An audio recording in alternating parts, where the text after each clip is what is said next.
각 당의 경선 레이스가 막바지를 향해 가고 있습니다. 국민의힘 2차 경선 후보들 간의 신경전이 치열해지고 있는데요. 오늘부터 선거인단 투표와 국민 여론조사에 들어가게 됩니다. 또 더불어민주당은 오늘 마지막 지역 경선 결과를 발표하고 최종 대선 후보가 확정됩니다. 각 당의 경선 후반전 두 분과 정리해 보겠습니다. 하민경 변호사, 이승훈 변호사 함께합니다. 어서 오십시오. 네, 안녕하세요. 안녕하세요.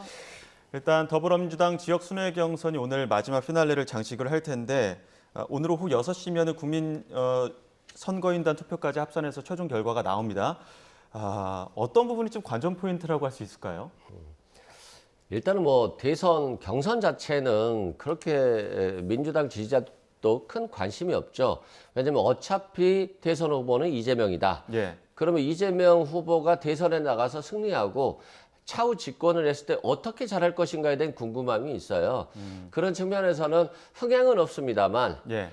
이재명 후보의 정책과 비전을 보여주는 경선이었다라고 좀 평가할 수 있을 것 같고요. 뭐 90% 정도의 압도적인 지지를 받고 있잖아요. 예. 이게 뭐 일각에서는 일극 체제다라고 비판하고 있습니다만 지지율이 높게 나오는 걸 어떻게 하겠어요. 그만큼 많은 당원들이 지지를 하고 있고 이것들은 결국에는 윤석열 정부에서 집중적으로 포화를 받았잖아요. 예. 정치적인 보복을 받았고 거기를 이겨냈고 그리고 또 윤석열 전 대통령에 대한 탄핵 그리고 이제 조기 대선이 이루어졌기 때문에 그래 이제 고생했고 이제는 이재명 후보밖에 없다. 이런 것들을 이제 다 받아들이고 있는 것 같아요. 그래서 견제라든가 비판보다는 한번 밀어줄게 잘해봐라고 하는 당원들의 심리가 좀 집중되고 있다라고 생각됩니다. 지금 80%, 90%에 육박하는 지금 득표율이 그 권리당원과 대의원 투표 결과인데 이제 오늘 국민 여론단까지 선거인단까지 합산하게 되면은 과연 90%를 넘어서 9대 0이 될 것이냐 아니면 그 격차가 좀 떨어질 것이냐 이런 부분들도 좀 주목하는 것 같은데요. 그러니까 민주당에서는 계속해서 이제 본인들이 9대 명을 이제 보유한 정당이다. 예. 이런 부분을 상당히 자랑스러워하는 것 같습니다. 오늘까지 일단 득표율을 보니까 89.04%로 나오고요. 그래서 90%를 넘는 게 관전 포인트다. 이렇게 얘기하는 민주당 인사들도 있는데 그게 정말로 관전 포인트가 될 수 있을까? 저는 그렇게 생각이 들고요. 아까 전에 변호사님 말씀하신 것처럼 정말로 이재명 후보 밖에는 사실 없는 민주당이기 때문에 그렇게 이제 90%를 넘느냐 뭐 안 넘느냐 이게 중요한 게 아니라 뭐 컨벤션 효과도 없었죠. 왜냐하면 이재명을 위한 경선 레이스였기 때문에 레이스라고 얘기하기도 좀 이름 붙이기도 좀 그런데 경선이었기 때문에 이건 어떻게 보면 당연한 결과다. 그래서 오늘 이제 추대식처럼 이제 이따 전당대회에서 이재명 후보가 세워지겠구나. 네, 국민들께서도 아마 이렇게 보시지 않을까 싶습니다. 예. 그 어제 호남 지역 경선 결과가 나왔었는데 호남 지역에 주목했던 이유가 지금까지의 호남 민심이라는 게 이재명 대표의 절대적인 민심을 보여주지 않았던 곳이지 않습니까? 근데 어제 그 결과를 봤을 때는 그래도 이재명 대표의 어떤 압도적인 득표율이 나왔거든요. 이거 어떻게 읽어봐야 되는 겁니까? 일단은 투표가 혹시 낮지 않을까 우려했었는데 투표율도 50% 이상이 나왔어요. 그리고 뭐 득표율도 90%에 육박했거든요. 그러면 호남에서 상당히 많이 밀어줬다라고 생각되고 호남은 항상 어떤 후보를 결정할 때도 견제적인 의식을 좀 가지고 있었는데 그래 이제는 이재명 후보 고생했다. 뭐 이래 정치 보복 그렇게 당했는데 이겨냈고 또 무죄 판결도 지금 다 받고 있고 더 이상 이재명 후보 말고 뭐가 있냐. 이재명 후보 확실하게 밀어줄 테니까 집권해서 한번 잘해봐라. 라고 하는 어떤 표심이라고 생각되고 국민의힘 후보 같은 경우는 도토리 키재기잖아요. 다 합쳐놔도 어렵거든요. 그건 뭐냐면 이재명 후보에 대한 좀 시기 질투는 있을 거라고 봐요. 그렇지만 이제는 좀 뭐 여야가 이제 따로 없는 거잖아요. 대통령이 없기 때문에 그럼에도 또 민주당도 좀 지켜봐 주세요. 잘할 것 같고요. 예. 지금 경제라든가 정치가 너무 망가져 있기 때문에 차기 정부는 압도적인 경제 성장, 압축 성장이 필요하고 정치도 이제 분열보다는 갈등보다는 통합이 중요한 부분이기 때문에 이재명 후보가 이 부분에 대해서 집권한다라고 하면 잘 할 것으로 보여집니다. 예, 근데 이제 득표율이 너무 압도적이다 보니까 그 일극 체제를 우려하는 그 우려의 목소리가 당 내에서도 또 당 바깥에서 좀 나오는 것 같더라고요. 정말로 말씀하신 대로 민주당은 이재명밖에 없습니다.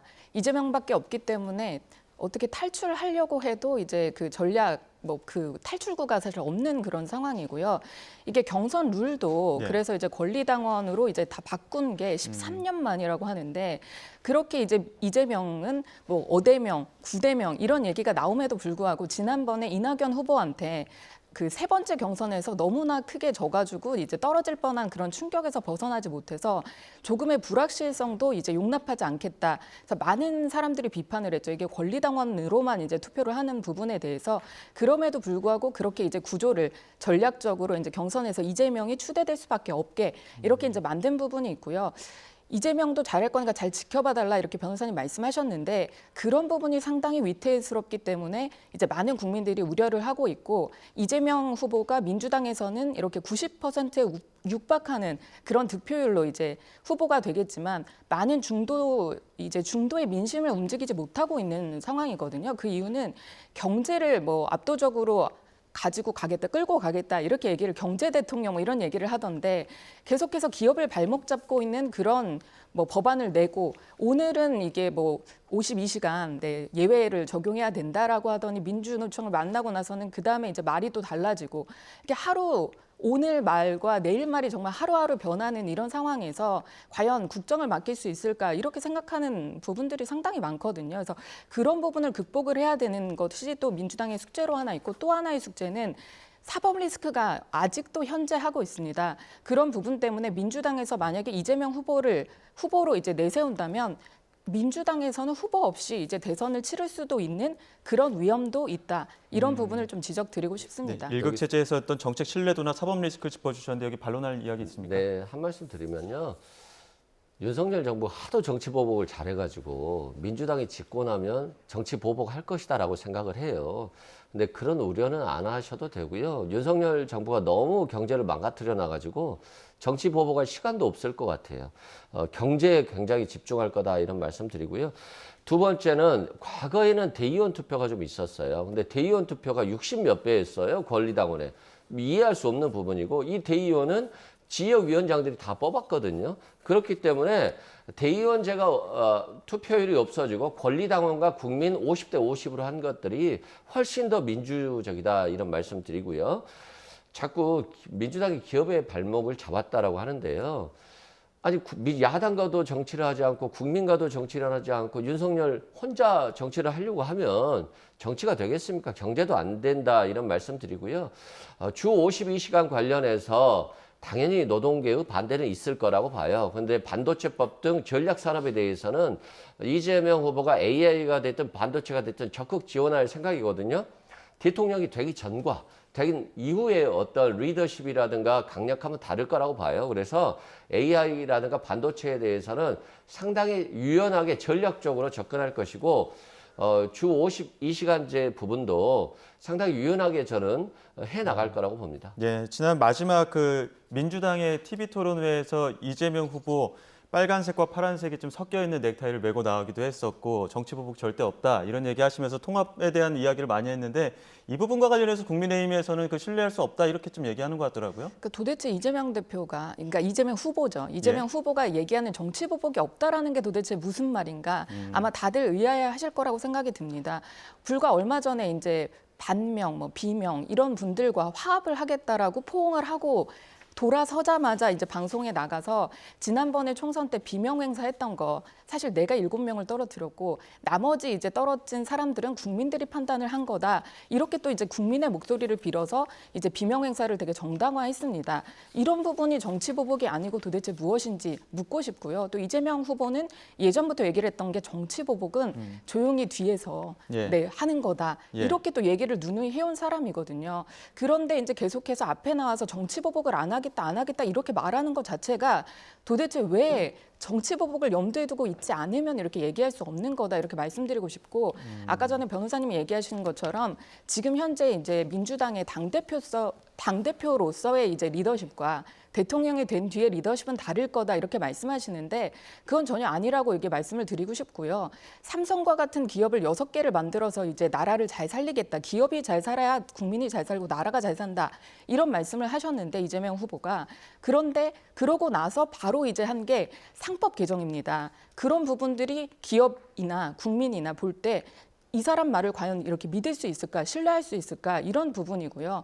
정치인들이 본인이 이제 지금 이제 정책을 내더라도 상황에 따라서 바뀔 수 있는 것은 당연합니다. 그러나 아무 이유 없이 그 사람의 말대로 이제 확확 바뀔 수 있다라고 한다면 그분에게 이제 국정을 맡겼을 때 이 나라가 과연 어떻게 될 것인가 이렇게 걱정하는 부분들이 지금 이제 표를 주고 계시지 않은 진짜 30%, 40% 중도층에 계신 분들이다 이렇게 말씀드리고 싶습니다. 예, 뭐 정치 보복도 그렇고 어떤 관련 발언들이 내놓는 정책들과는 좀 배치되는 부분들이 있다 이렇게 비판해 주셨는데 혹시 반론한 내용 있습니까? 우리 한 변호사님이 좀 공포감을 갖고 있는 것 같아요. 이재명 후보 만나보셨나요? 못 안- 만나봤습니다. 그렇죠. 안 네. 만나본 사람도 꼭 그래요. 유튜브를 좀 많이 보면 굉장히 나쁘게 악마를 시켜놨던데 좀 객관성과 합리성을 좀 가져야 된다. 국민의힘이 그냥 이재명 후보가 싫대요. 왜 싫어요? 하면 그냥 싫다는 거예요. 이유가 있어야 되는 거 아닙니까? 최소한 집권하려고 한다라고 하면 국민의힘이 이재명 후보가 뭐가 싫고 자신들은 뭘 잘해보겠다라고 돼야 되는데 이제까지 집권은 국민의힘에서 했잖아요. 3년간 본인들이 집권해놓고 이재명 후보는 못할 것이다? 본인들이 나라를 망쳐놨잖아요. 그럼 본인들은 이렇게 망쳤는데 사과하고 다음엔 잘하겠다 해야 되는 것이지 이재명 후보가 집권하면 잘못할 것이다? 라고 하는 것 자체가 상식적으로 맞지 않다 이런 생각되고요. 국민들 일부는 좀 이재명 후보에 대한 포비아라든가 공포감이 있는 것 같아요. 근데 이건 좀 잘못 포장된 것 같아요. 저는 충분히 잘할 거라고 보고요. 이재명 후보가 정치보복하고 윤석열 대통령과 똑같이 한다. 그러면 당연히 비판하고 저도 비판할 겁니다. 그러나 그 비판은 집권한 이후에 잘할 때는 칭찬해 주시고 못할 때는 비판하고 하면 된다라고 봅니다. 예, 그 또 검찰이 문재인 전 대통령 기소한 것과 관련해서 이게 지금 과연 경선 혹은 대선 전국에서 어떤 또 영향을 미칠 것이냐 이런 부분들도 주목하고 있는 것 같은데 일단 민주당 쪽에서는 검찰 개혁에 대한 목소리가 더욱더 커진 것 같거든요. 여기에 대한 입장 어떠십니까? 일단 윤석열식 검사들의 이런 정치는 사실상 모든 대한민국의 대통령들을 다 구속시킬 수 있는 권력이 있는 거예요. 한번 보시죠. 이명박 전 대통령 구속됐죠. 박근혜 전 대통령 구속됐죠. 정작 윤석열 전 대통령이 구속시켰습니다만 본인도 구속됐잖아요. 그리고 정권이 바뀌기 전에 끝마무리로 또 문재인 전 대통령까지 기소했어요. 만약에 특수부 검사식으로 한다면 전직 대통령들은 명예가 하나도 없어지는 거예요. 이게 정상적인 나라냐. 뭐 검찰이 모든 걸 판단하는 나라가 되기 때문에 지금 이건 굉장히 잘못됐다라고 말씀드리고 뭐 수사권 기소권 분리해야 된다 뭐 이런 검찰 개혁한다 이런 말 많이 나오잖아요. 근데 저는 이제 조금 다른 생각인데 뭐 수사청장도 바뀌고 기소청장도 새로 생겼다라고 보죠. 정권이 바뀝니다. 그럼 수사청장도 대통령이 임명하고 기소청장도 대통령이 임명하고 자신의 마음에 맞는 사람들을 다 인사하면 똑같은 거 아닐까요? 분리만 했을 뿐이지 똑같은 권력을 행사하고 똑같이 정치보복할 수 있어요. 그래서 저는 뭐 검찰 개혁도 중요하고 시스템을 바꿔주는 것도 중요하지만 결국 대통령의 인사가 이 바뀐 시스템에도 불구하고 모든 걸 지 마음대로 할 수 있다. 이런 말입니다. 그래서 저는 뭐 이런 분리도 중요합니다만 결국 지도자가 정치보복 하려고 하는 생각 없이 국민의 좀 안전 그리고 전직 대통령들에 대한 명예 그리고 자신이 어떻게 국정을 운영할 것인가 이것도 굉장히 중요하고 저는 이게 더 중요하다고 생각해요. 예, 검찰 개혁의 필요성보다는 어떤 인사의 공정성 같은 것들 그런 것들이 좀 중요하다 말씀해 주셨는데 검찰 개혁에 대해서는 어떻게 생각하십니까? 저는 전직 대통령의 명예를 얘기를 하셨는데 그런 부분들도 당연히 중요하겠지요. 그러나 사실 모든 국민에게 이제 평등하게 이제 법은 적용이 되어야 됩니다. 그렇기 네. 때문에 문재인 전 대통령 같은 경우에도 이번에 뇌물수수죄로 이제 기소가 3년 5개월 만에 된 겁니다. 그런 부분이 필요하고 계속해서 이재명 후보가 계속 얘기하는 게 본인이 대통령이 되면 국정에 전념을 해야 되기 때문에 지금까지 자기가 받고 있는 모든 재판은 불소추 특권에 의해서 받지 않는다. 이렇게 얘기하는 대통령의 명예를 지켜주기 위해 이게 검찰 개혁을 해야 된다라고 한다면 나라의 국민이 사실 이게 납득을 할 수 있을까요? 저부터도 변호사인데 납득을 할 수가 없습니다. 그런 부분에 검찰 개혁이 필요한 게 아니고요. 그리고 지금까지 이제 민주당에서 문재인 대통령 때 이제 만들어진 게 그 공수처입니다. 그런데 공수처를 만들면서 상당히 기형적인 구조로 만들었어요. 이게 기소권하고 수사권하고 이제 분리가 되고 이렇게 하다 보니까 이번에 윤석열 전 대통령의 이제 수사 때도 마찬가지로 이게 문제가 정말 많은 절차적으로 문제가 상당히 많았잖아요. 그걸 모두 국민들이 지켜봤습니다. 그렇게 만든 것이 사실 민주당입니다.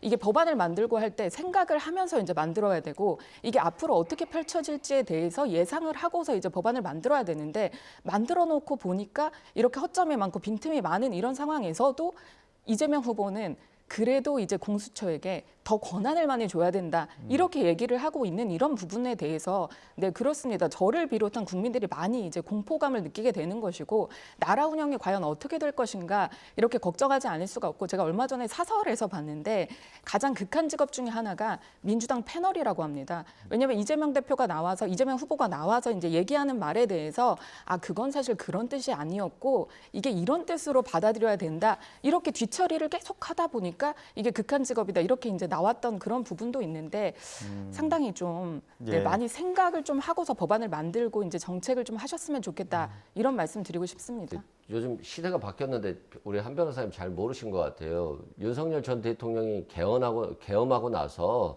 극한 직업 패널은 국민의힘 패널이 됐어요. 예. 그거 좀 이해하셔야 될 것 같고요. 그렇습니다. 법이 아무리 좋아도 그걸 악용하면 잘못된 거예요. 공수처법 부족해도 법치를 지키고 헌법을 지키면 다 해결됩니다. 윤석열 대통령이 공수처가 수사권한이 없으면 경찰 가서 수사받으시면 되잖아요.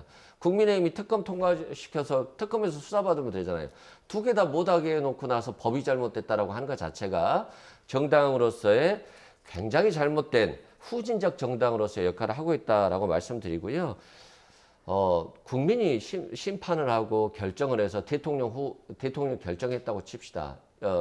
그래서 이재명 후보가 대통령이 됐어요. 근데 하자마자 재판하고 재판에 가서 매일 재판받게 하는 것이 후진적인 거 아닌가요? 국민이 심판하신, 국민이 결정하는 대통령 후보를 대통령 임기 동안 재판받으러 다니라고 하는 게 맞을까요? 그래서 헌법은 대통령은 내란죄, 외환죄를 제외하고는 소추되지 아니한다라고 한 거예요. 만약에 한 변호사님 말이 맞다면 기소되지 아니한다라고 했을 거예요.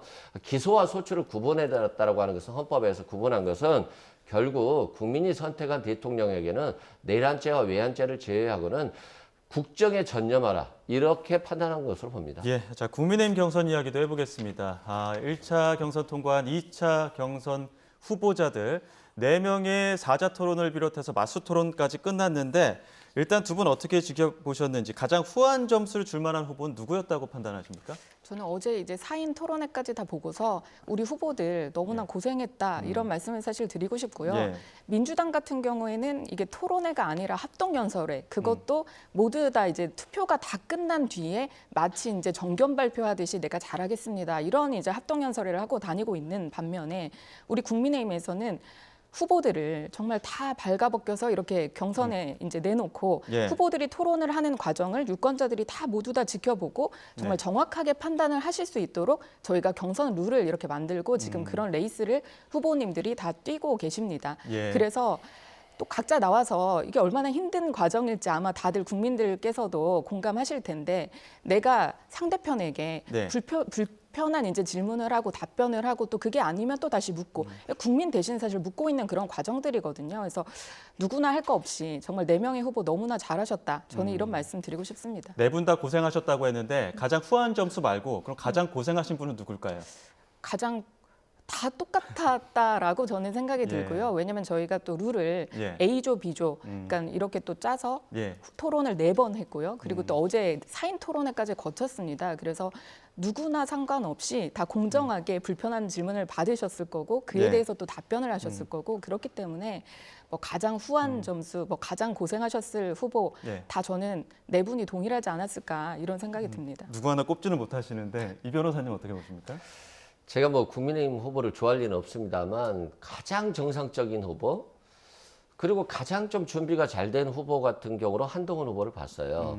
여러 가지 정책과 관련해서 다툴 때도 상대방에게 정책으로 좀 물어봤는데 의외로 홍준표 후보가 준비가 안 된 것 같더라고요. 네. 저는 상당히 경륜이 있고 그래서 좀 훈계성 발언을 하면서도 뭔가 답변을 좀 제대로 할 줄 알았는데 그냥 방송하기 싫다 이런 표현을 싫더라고요.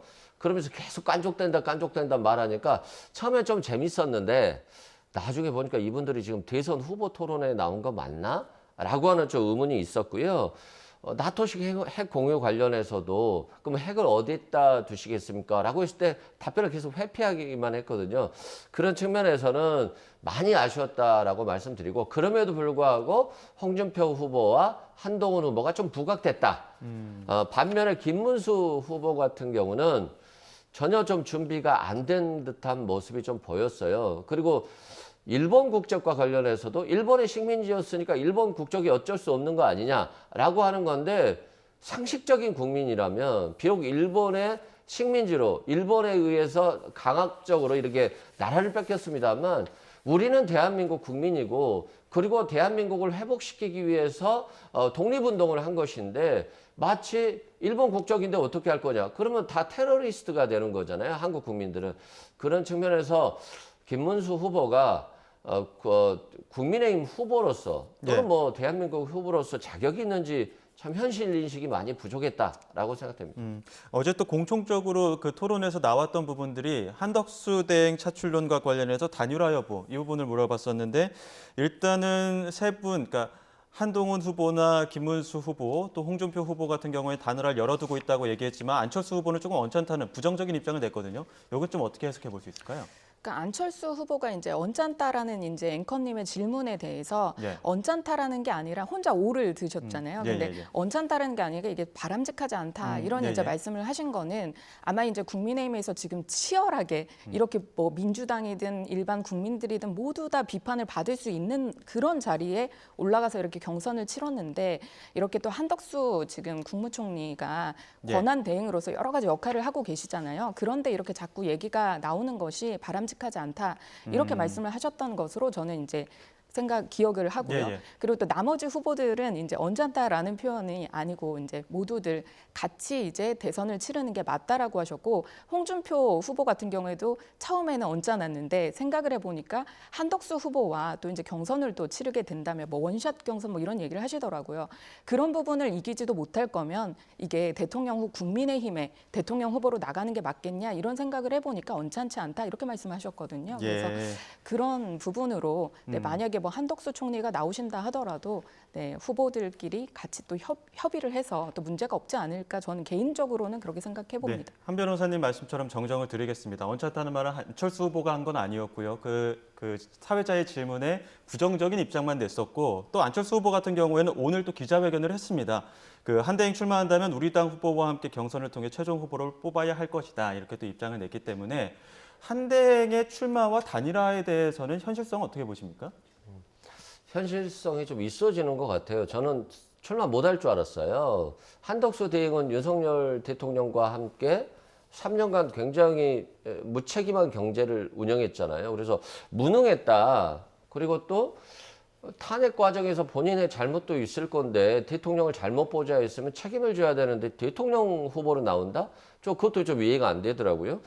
그래서 이분은 못 나올 거다. 결국에는 안 나올 거다라고 생각했는데, 난해라고 하는 난가병에 걸렸다는 얘기도 많이 있어서 좀 이해할 수는 없지만, 또 이해하기 어려운 건 국민의힘이죠. 지금 경선 후보들의 실력이 좋든 안 좋든 본인들이 노력해서 국민의힘 후보가 되고자 나왔는데, 국민의힘 후보가 되기도 전에 후보가 되더라도 너는 다른 사람과 경선해야 돼 라고 이제 이 분위기가 몰아가고 있기 때문에, 그러면 국민의힘은 수권 능력이 없다 라고 하는 걸 스스로 보여주는 거거든요. 이번에도 역시나 저번 윤석열 전 대통령처럼 용병에 좀 의지해야 된다라고 하는 것을 보여주는 것이어서 결국 좀 텃밭이 좀 안 좋지 않나 이런 생각이 들고요.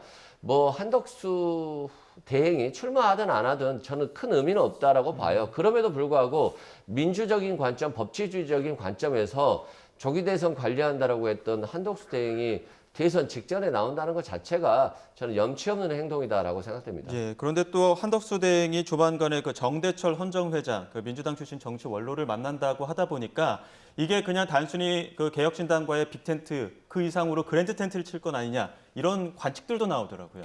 그러니까 계속해서 한덕수 총리가 이제 출마를 할 것이냐 여부에 대해서 가장 흥분하고 가장 싫어하는 것은 민주당인 것 같습니다.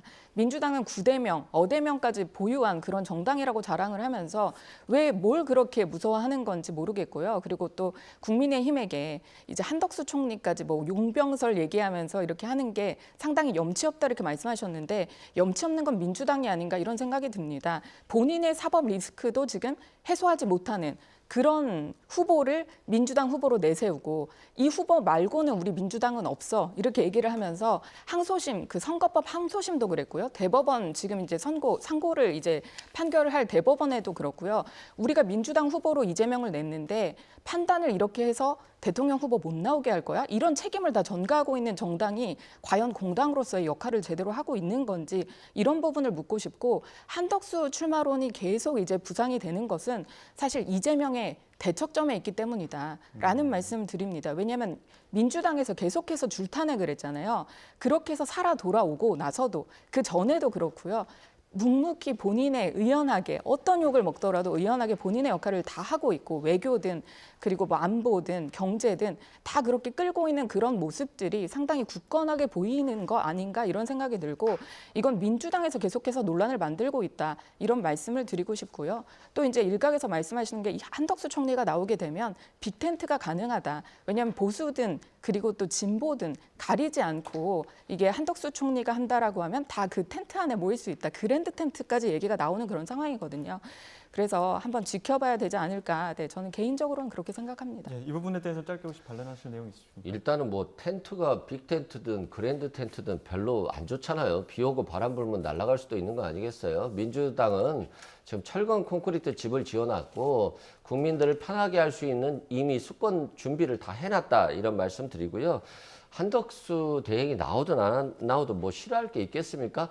제가 봤을 때 걱정하는 분들은 1, 2위 가능성이 있는 홍준표, 한동훈 후보가 혹시 한덕수 대행에게 경선에서 질까봐 좀 걱정하지 않을까 싶고요. 자꾸 사법 리스크 하는데 그 철진한 얘기거든요. 이재명 후보가 공직선거법도 위증교사도 다 무죄 판결 받았어요. 그래서 사법 리스크는 걱정 안 하셔도 될 것 같고요. 윤석열 전 대통령에 대한 사법 리스크나 걱정하시면 될 것 같습니다. 네, 자연스럽게 1, 2위 가능성을 홍준표, 한동훈 후보를 또 짚어주셨는데 혹시 한 변호사님 1, 2위 후보 누가 될지 좀 유리할지 짚어주실 수 있을까요? 글쎄요, 저도 진짜 예측하기 예. 어렵다. 그래서 이게 저희 국민의힘에선 정말 제대로 경선을 치르고 있다. 이런 반증인 게 아닌가 싶습니다. 예, 알겠습니다. 여기까지 듣도록 하겠습니다. 지금까지 함인경 변호사 그리고 이승훈 변호사 두 분과 함께했습니다. 두 분 오늘 말씀 감사합니다.